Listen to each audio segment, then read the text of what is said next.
सबसे पहले तो मैं बताना चाहता हूं कि एनडीए की सरकारें 1998 से हैं, तो हम तो 1998 से एनडीए सरकार बोल रहे हैं। तब तो आप लोग एक दूसरे को किस प्रकार से गालियां देते थे। उस समय पर कांग्रेस डीएमके को राजीव गांधी का हत्यारा कहती थी, समाजवादी पार्टी के विषय में क्या कहती थी मैं उसमें नहीं जाना चाहता हूं। एनडीए 1 की सरकार 2014 में बनी जबकि हमारे पास स्पष्ट बहुमत था। एनडीए 2 की सरकार 2019 में बनी जबकि हमारे पास स्पष्ट बहुमत था। और अब एनडीए 3 की सरकार बन रही है पर फिर भी हम हारे। अरे भारतीय जनता पार्टी को 240 मिले जितना आपके पूरे गठबंधन को नहीं मिला। कांग्रेस लगातार 3 चुनावों से 9900 पार नहीं हो पा रही है। कांग्रेस के तीनों आंकड़े मिला दे तो आज जितना हमको मिला है उतना भी वो पार नहीं कर पा रही है। हमारी 22 राज्यों में एनडीए की सरकार है। हमने ओडिशा, आंध्रा, सिक्किम, अरुणाचल सब जगह स्वीप किया। जहां तेलंगाना और हिमाचल में आपकी सरकार है वहां पर भी स्वीप किया हमने, तो उत्तराखंड वहां पर भी स्वीप किया, परंतु हम हारे हैं। और जहां पर 14 स्टेट्स में कांग्रेस को 0 मिला है, 16 स्टेट्स में उनका वोट शेयर घटा है, वो जीते हैं। हम हार में भी वो ये लोग घमंडी है, हम जीत में भी विनम्र है। परंतु मैं आना चाहता हूं, देखिए इन्होंने एक मीम डाला कि गाड़ी तेरा भाई चलेगा, पर किसकी तस्वीर थी? जय वीरू की। गाना क्या था जय वीरू का? ये दोस्ती हम नहीं तोड़ेंगे।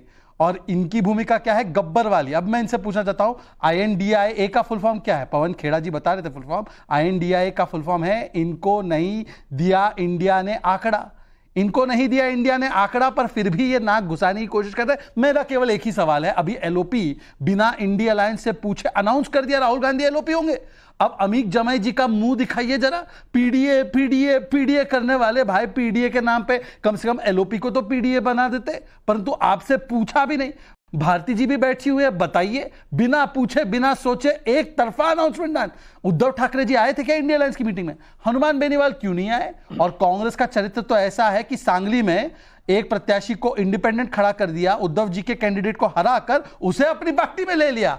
और आम आदमी पार्टी और कांग्रेस का तो तलाक दिल्ली में हो भी गया है। तो किधर है आपका इंडिया? ये अमीक जमाई जी जवाब दीजिए। देखिए, शहजाद का जो बड़बोलापन है भारत की जनता ने इनसे शुरुआत करके नरेंद्र मोदी जी तक का जो बड़बोलापन था उसको खत्म कर दिया है। शहजाद साहब से मुझे याद है कि ये 400 पार पे बड़ा अडिक्ट थे। फिर जब जनता का मूड देखा तो इन्होंने कहा 370 धारा 370 तो आएगी आएगी। लेकिन देखिए, हमारा सिर्फ ये कहना था कि अहंकार मत पालिए, चाहे शहजाद साहब चाहे आप हो या प्रधानमंत्री जी हो। हम आज भी आपको यही फ्री की सलाह दे रहे हैं, अहंकार पहले बंद कर दो। अगले 1 साल में क्या होगा ना, ये आपको भी नहीं पता होगा। अगले 6 महीने में क्या होगा, कौन सा भूचाल आएगा, ये मैं आज इशारा कर रहा हूं, आपको नहीं पता होगा। दूसरी बात ये कि जो लोग नायडू साहब को और जो लोग नीतीश जी का एनडीए के अलायंस की पॉलिटिक्स जानते हैं, नाविका मैम आपको बिल्कुल याद होगा अटल बिहारी वाजपेयी साहब का जो इस देश में राजनीतिक कद था, उतना बड़ा उरूज का कद चंद 5-6 नेता हुए होंगे। उनकी सरकार को भी आदरणीय नीतीश जी ने और चंद्रबाबू नायडू ने खूंटी पे टांग दिया था। मुद्दा क्या था? मुद्दा यह था कि इन दोनों में एक बात है कि ये दोनों फाशिस्ट नहीं है और नरेंद्र मोदी फाशिस्ट नेता है। और जो भी एंटी मुस्लिम, जो भी कॉन्स्टिट्यूशन पे अटैक, नरेंद्र मोदी ने, इनके मेंबर ऑफ पार्लियामेंट ने बोला था कि हम कॉन्स्टिट्यूशन चेंज करेंगे। क्या करने वाले हो प्रोग्राम में हमको बताओ। मोदी जी ने कहा बोला यूसीसी पर तो जदयू ने बहुत साफ कर दिया है।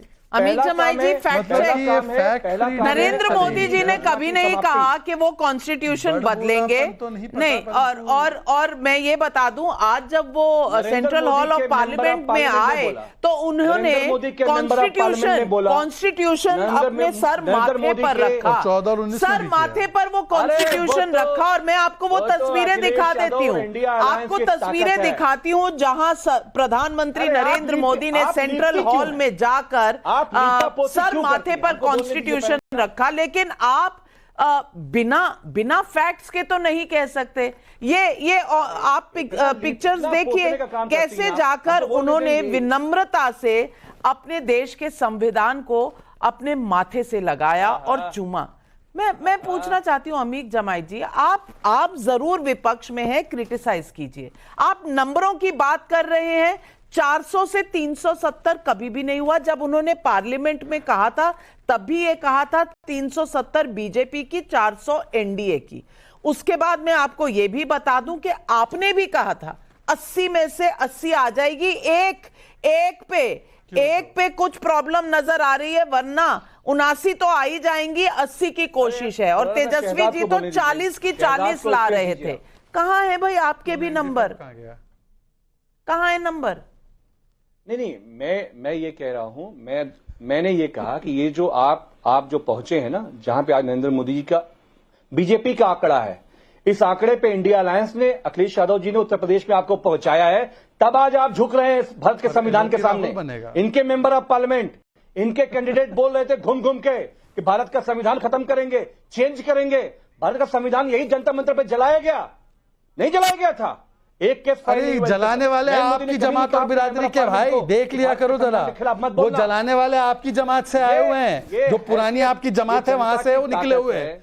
जो जमात जला रही थी संविधान को, वो सारी आपकी जमात से है कि आपको भारत के संविधान बाबा साहब के संविधान के सामने झुकना पड़ा, देना बंद कर दीजिए। अखिलेश जी ने, आदरणीय राहुल जी ने आपको लाके झुकाया है, संविधान की इतनी कदर है तो अपनी बेटी का नाम मीसा रखने वाले ने मीसा क्यों रखा था, जरा उनसे 75 के बारे में पूछ लीजिए। बोला ये नहीं, मेरे गठबंधन पर 5 मिनट बोले, अपने गठबंधन में एलओपी कौन होगा उस पर चुप है। एलओपी कौन होगा वो तो बताओ। पीडीए करने वाले अमित जी, कांग्रेस की इतनी मजबूरी है कि आप पीडीए के नाम पर बोल भी नहीं सकते एलओपी कौन होगा। क्यों है शहजाद पूनावाला? अब आ गई इनकी बेटी, मतलब सीटें कोई जीतेंगे नहीं, देश भर में इनका कहीं आंकड़ा नहीं, पर चीखने चिल्लाने में सब आगे। एलओपी कौन होगा कांग्रेस ने अनाउंस कर दिया एक तरफा। एक मिनट अमित जमाई जी, छोटी बहन प्रियंका जी को भी बोलने दे। प्रियंका भारती जी भी हमारे साथ है।